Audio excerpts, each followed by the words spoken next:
Bonjour, je vais vous parler aujourd'hui de la constitution de votre portfolio numérique à l'aide d'un blog.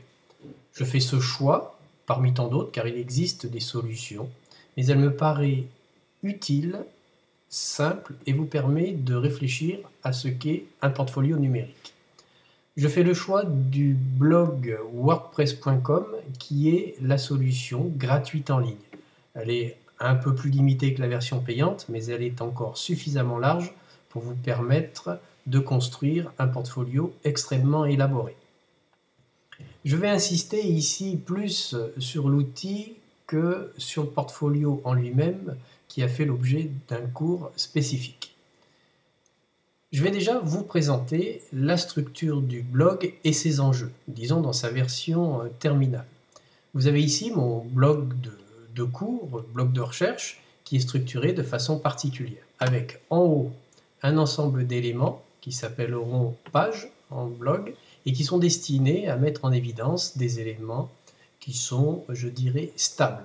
Par exemple, mon portfolio n'évolue pas de façon forte, il évolue au gré de mes interventions et de mes publications. On peut considérer que c'est une information pérenne. Vous pourrez le prendre pour votre CV, par exemple. Vous avez ensuite une page où sont les articles, c'est la colonne de gauche, et une colonne de droite qui permet d'identifier l'auteur et de circuler dans le blog, notamment en utilisant des thématiques et en utilisant des nuages de tags. On voit ici que le sujet le plus traité est le monde virtuel. Plus le tag est gros, plus le sujet est traité. Donc si vous cliquez sur le tag monde virtuel, cela vous renverra à tous les articles qui traitent de monde virtuel. Dans un portfolio, le tag permettra d'isoler une compétence, par exemple CAO, DAO, ou compétences linguistiques, etc., etc. Alors, ce blog est construit selon une logique. Ce n'est pas l'outil qui pilote l'individu, mais bien l'individu qui pilote l'outil. Alors pour cela, il faut aller sur votre tableau de bord. Un tableau de bord dans lequel vous allez entrer avec un login et un mot de passe. N'oubliez pas de noter précieusement quel est votre login, quel est votre mot de passe. Par expérience, j'ai de nombreux étudiants qui, après avoir créé leur blog, ne se souviennent plus ni de l'un ni de l'autre, soit de l'un, soit de l'autre. Le résultat est toujours le même, c'est l'incapacité de pouvoir gérer son blog. Entrons donc dans ce tableau de bord.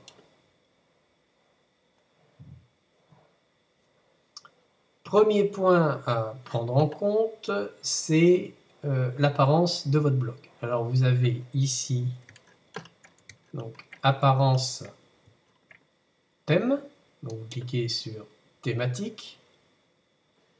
Moi j'ai choisi Bueno parce que il me paraît être le modèle le plus approprié à mes besoins.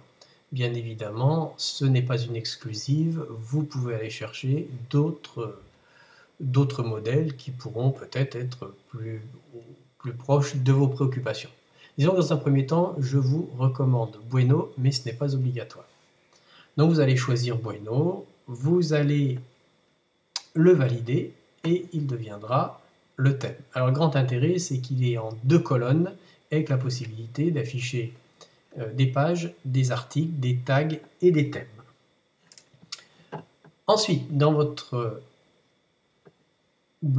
portfolio, vous voyez que sur mon blog, chaque fois que l'on se logue, on a l'apparence de la même page, qui est la page d'accueil, ce qui s'appelle une page fixe. Alors ceci doit se déclarer. Alors comment cela se déclare-t-il? Il faut que vous alliez dans Réglages, et dans Réglages, vous allez dans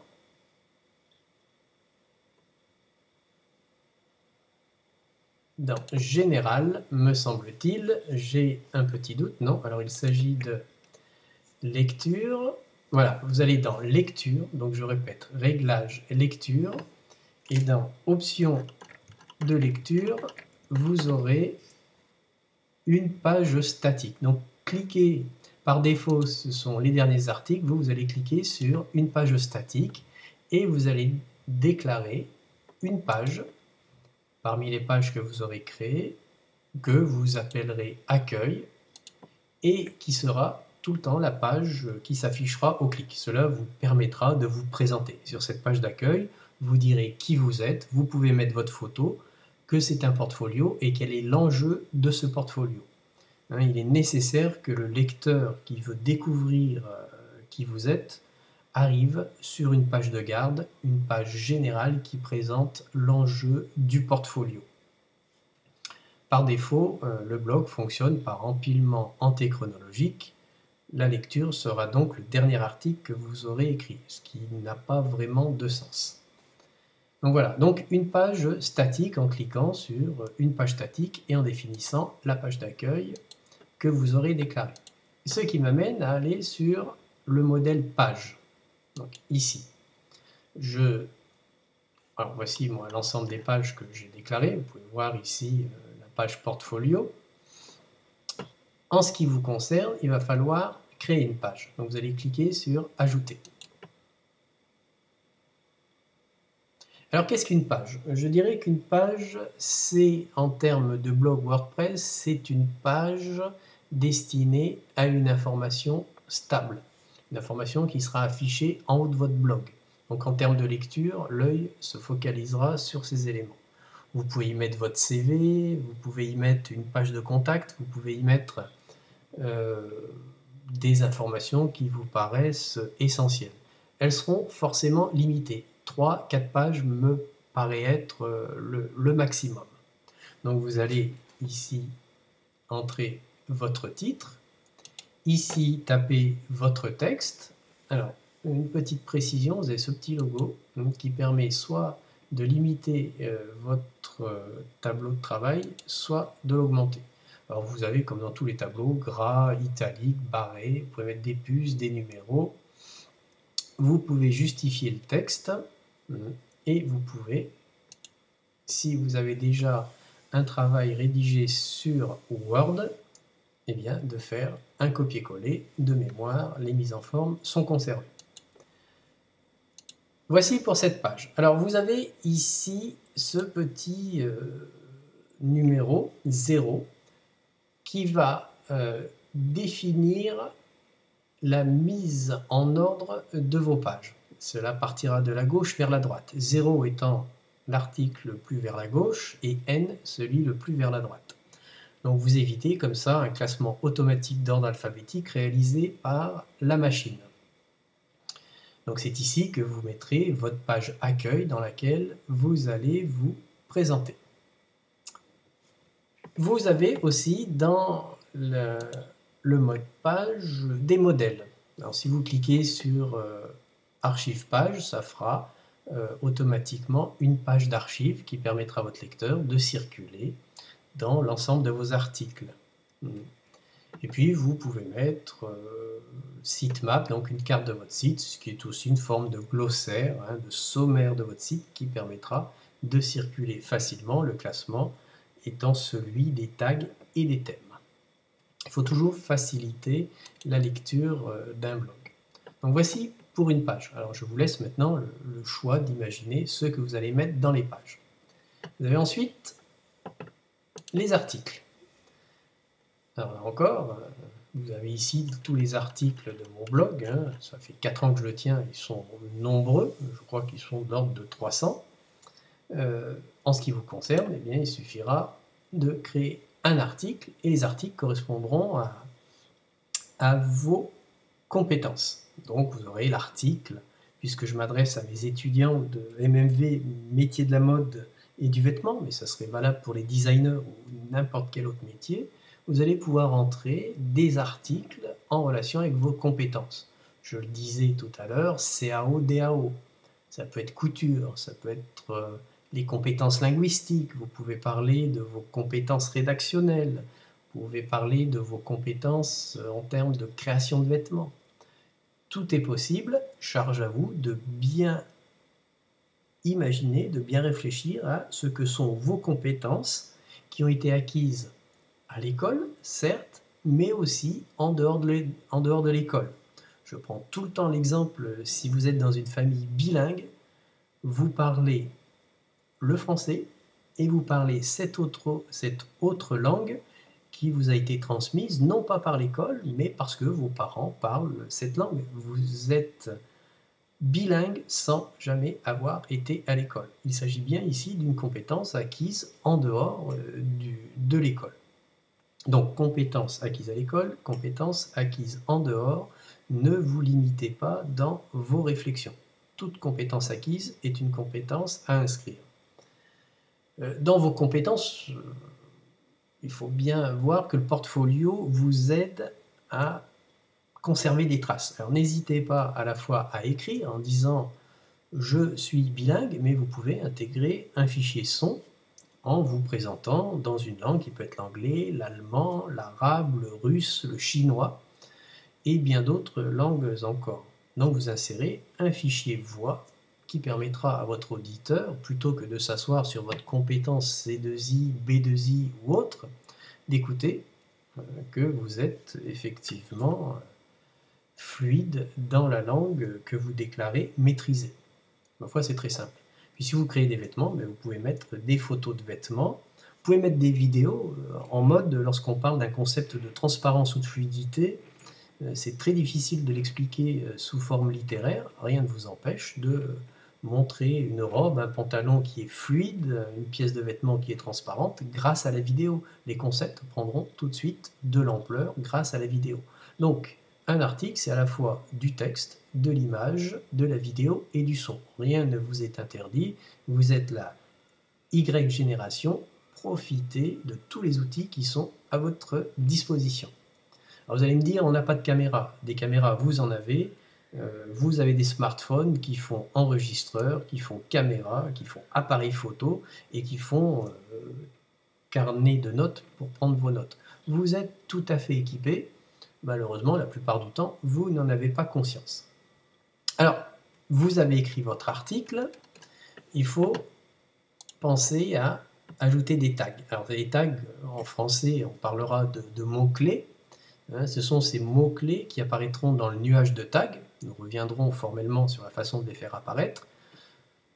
Évitez de mettre trop de tags, évitez de n'en mettre pas assez. Il faudra trouver la juste mesure entre le trop peu et le trop. Alors ces tags peuvent être CAO, DAO, langue, couture, que sais-je encore. Donc songez bien à intégrer vos tags. Donc à ce stade, vous savez créer une page, vous savez créer un article. Alors lorsque votre article est créé, eh bien vous pouvez le publier en cliquant ici sur publier. Mais ne confondez pas vitesse et précipitation. Vous pouvez très bien prendre une semaine pour écrire un article. Avant de publier, vous pouvez très bien l'enregistrer en brouillon. Il n'apparaîtra qu'à vos yeux dans votre tableau de bord et en aucun cas au public. Vous mettez en ligne lorsque vous jugez utile de le mettre en ligne, ne serait-ce que lorsque vous avez pris la précaution de vérifier qu'il n'y a plus de faute. Ça paraît une tarte à la crème de le dire, mais ça me paraît utile de le rappeler. Alors, vos tags n'apparaîtront qu'à cette condition. C'est que vous alliez sur Apparence et sur Widget. Alors, j'avoue que je n'ai pas la traduction française de Widget. Il y aura des petits programmes qui vous aideront. Alors, si vous avez choisi Bueno, comme je vous l'ai recommandé, vous avez ici à droite ce qui apparaît sur votre blog. Avec la possibilité, vous voyez ici, le texte, auteur du blog, et j'ai indiqué qui j'étais, je suis enseignant, qu'on peut me géolocaliser, enfin, je vous renvoie à l'affichage de mon blog. Donc je le ferme, et ainsi de suite. Alors pour les nuages de tags, vous voyez, bon, je n'ai pas mis de tag précisément, c'est fait automatiquement. Alors comment fait-on? Vous avez la partie centrale qui vous donne un ensemble de tags. Par exemple, si je voulais afficher un calendrier, ce qui peut être utile, il suffit de cliquer et de le faire glisser dans la colonne de droite. Voilà, là, c'est tout simplement cliquer, glisser. En langage geek, on dira drag and drop. Voilà, là, vous pouvez le faire pour n'importe lequel coordonnée. Je vous avoue que je ne les connais pas tous. Si vous voulez connaître les commentaires, Voilà, hein, c'est un exercice très très simple. Donc moi je vous recommande, disons à minima, de mettre un texte qui permet de vous identifier, le widget article récent, vous pouvez aller jusqu'à 10 je crois, et les articles seront vos compétences. Et à partir du moment où vous aurez mis ce type de widget, eh bien, vous aurez, vous le voyez ici sur mon blog, les 8 derniers articles récents. Bon, ici, il s'agit de réflexion sur la pédagogie. Il s'agira de compétences que vous aurez identifiées et que vous aurez décrites. Alors, je tiens à préciser qu'un portfolio, ce n'est pas un document de l'instant, c'est un document qui s'inscrit dans votre carrière. Vous l'initiez en BTS, mais vous pouvez très bien le conserver jusqu'à votre retraite, hein, chaque fois que vos compétences évoluent. En ce qui me concerne, mon blog est tenu depuis de nombreuses années, hein, il évolue au gré de mon travail. Alors, nuage de tag, donc vous le faites glisser, et donc chaque fois, on le voit ici, sur cette zone, que vous aurez renseigné un tag dans un article, le tag apparaîtra de façon plus ou moins forte selon le nombre de compétences maîtrisées. Donc en regardant les tags, on est déjà en capacité de voir quelles sont les grandes tendances d'un étudiant futur salarié sur ses compétences acquises. Voilà sur ces éléments de portfolio, ce sont vraiment les bases, mais c'est sur ces bases que vous allez commencer à construire petit à petit votre portfolio. Je ferai d'autres vidéos, notamment pour vous expliquer comment insérer des vidéos. Vous voyez ici sur mon blog, il est tout à fait possible d'insérer des vidéos. Je vais ici en activer une. L'intérêt de cette technique d'intégration des vidéos, c'est que je passe par un service annexe qui est YouTube et qui permet d'intégrer des vidéos de grande capacité de plusieurs mégas sans que ça vienne encombrer la mémoire de votre blog qui est forcément limitée. Donc il s'agira là simplement d'une ligne de quelques kilooctets, ce qui vous permet d'intégrer une quantité impressionnante de vidéos dans votre portfolio sans que ça encombre sa mémoire. Voilà. Vous pouvez aussi intégrer des diaporamas. Je ferai une vidéo en vous expliquant quelles sont les fonctionnalités d'un service qui s'appelle SlideShare, slide, diapositive, share, partager, et qui, tout comme YouTube, vous permet d'intégrer des diaporamas à forte capacité, forte dimension numérique, en intégrant simplement un lien de faible poids, de quelques kilooctets. Donc je résume, votre portfolio vous permet d'apporter la trace de votre activité en intégrant du texte, de la vidéo, des diaporamas. Voilà pour cet aspect purement technique. Charge maintenant à vous de travailler ce portfolio. Ça ne se fait pas en un mois, ça ne se fait pas en un an, c'est un travail permanent et surtout c'est un travail évolutif car les compétences de première année de BTS ne sont pas celles de deuxième année, ne sont pas celles de licence 3, ne sont pas celles de master 1, ne sont pas celles de master 2 et ne sont pas celles bien évidemment d'un étudiant qui est devenu professionnel et qui cumule 10-15 années d'expérience. Voilà, maintenant je vous laisse construire votre portfolio avec ce choix volontaire d'utiliser les blogs WordPress en ligne gratuits. Voilà, bon travail.